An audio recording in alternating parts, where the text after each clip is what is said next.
Summer's around the corner and I don't have any shorts that fit me, so I decided to make these puppies right here. And in the process of making them, I'm going to share little tips and tricks I've discovered over the years. The little details that I've found have helped me improve the quality of the pants and shorts that I've made. It seems this fabric of mine is also rather itchy, and so I have to put in a lining. Never actually done that before, and that's what I'm hoping to learn out of this video. So if all goes well, you and I both are going to learn a little something.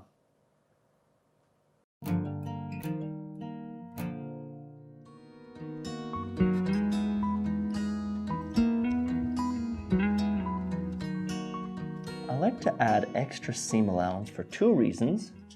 First, because that way, when I do my fittings, I know I'll always have enough fabric to size down, to size up. But also, I find that no two fabrics are the same, and so even though a pattern size may fit with one fabric, the other one, it may be too small. I am using an old bed sheet for the lining, and I figure if it's good enough to sleep on, it'll be comfortable enough inside a pair of shorts.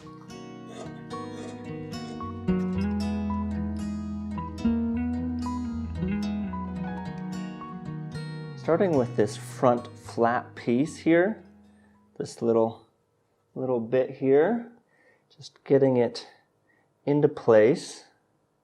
And as I start to reach the bottom here, I'm basically aiming to be ever so slightly on the right-hand side of this stitch that I run at the bottom of the crotch here.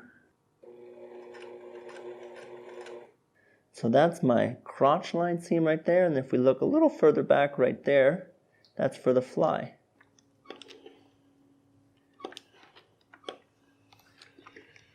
So essentially the fabric can fold over and lay down without creating too much tension at the opening of the fly zipper area.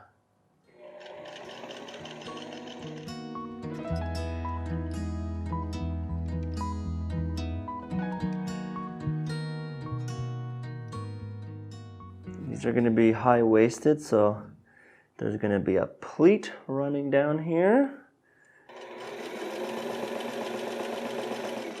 A little detail here is putting a zigzag stitch at the end of the pleat, and what this does is help strengthen the end there when there's tension on the pleat. Fixing things is another one of those little details. This left pleat was technically fine, but ½ an inch in would make it just that much better, and so I'm taking the time to do it.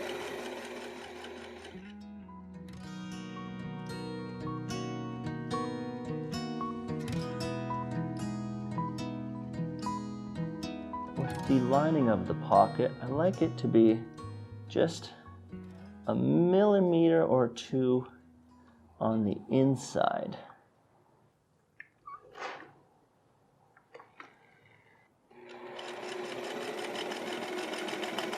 It essentially helps to hide the lining a little bit inside the pocket. Moving on to the back welt pockets, and I've made two little marks where I want them to go. So I'm going to go ahead and grab these points. Just give that a quick little pressing.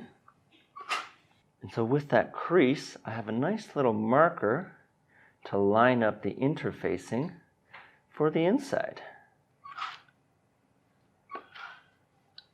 And I use this technique in all sorts of different ways to transfer things over, so that way I don't have to mark or damage the fabric in any way. Also, it seems I have an affinity for a certain color and pattern type, huh? I'll also share the length of how I sew these welt pockets. I discovered this video and it absolutely changed the game for me. Also, this fabric is super stretchy. Woo. The last little detail on these back welt pockets is putting another zigzag stitch for strength on the sides. I put zigzag stitches in all the different stress spots really, like the pockets and the bottom hem.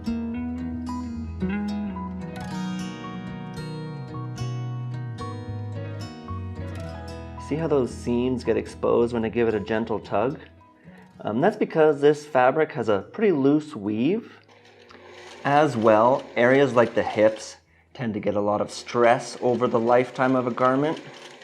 So I like to double stitch these areas for some added strength.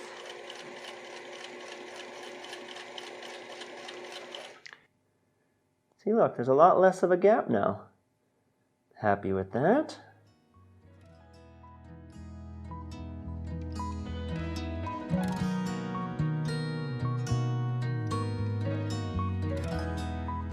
Finally, attaching a waistband at the top here, and well, with all this handling, things have gotten rather frayed. But of course, I can't let that be, so I like to serge along the top.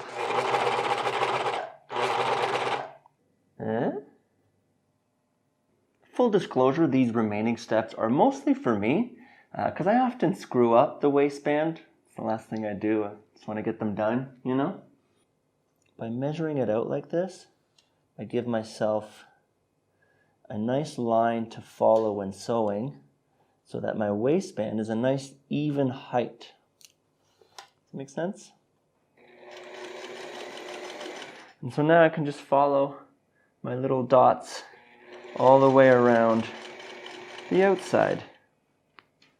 Slow and steady wins the race. Slow and steady.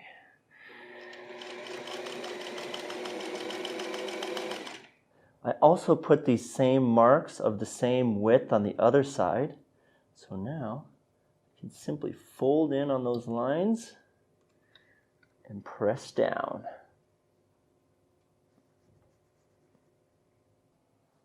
Look at that, it lines up beautifully. Knowing that it's nicely aligned on the inside, I can now top stitch it from the outside.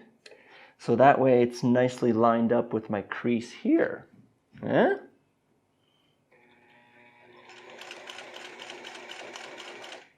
As for the lining, turned out pretty decently, if I do say so myself. I'm happy with how that came out. Easier than I thought it would be, fairly straightforward, so thumbs up, new skill in the bank, and let's bring on the summertime. Show these gams, you know?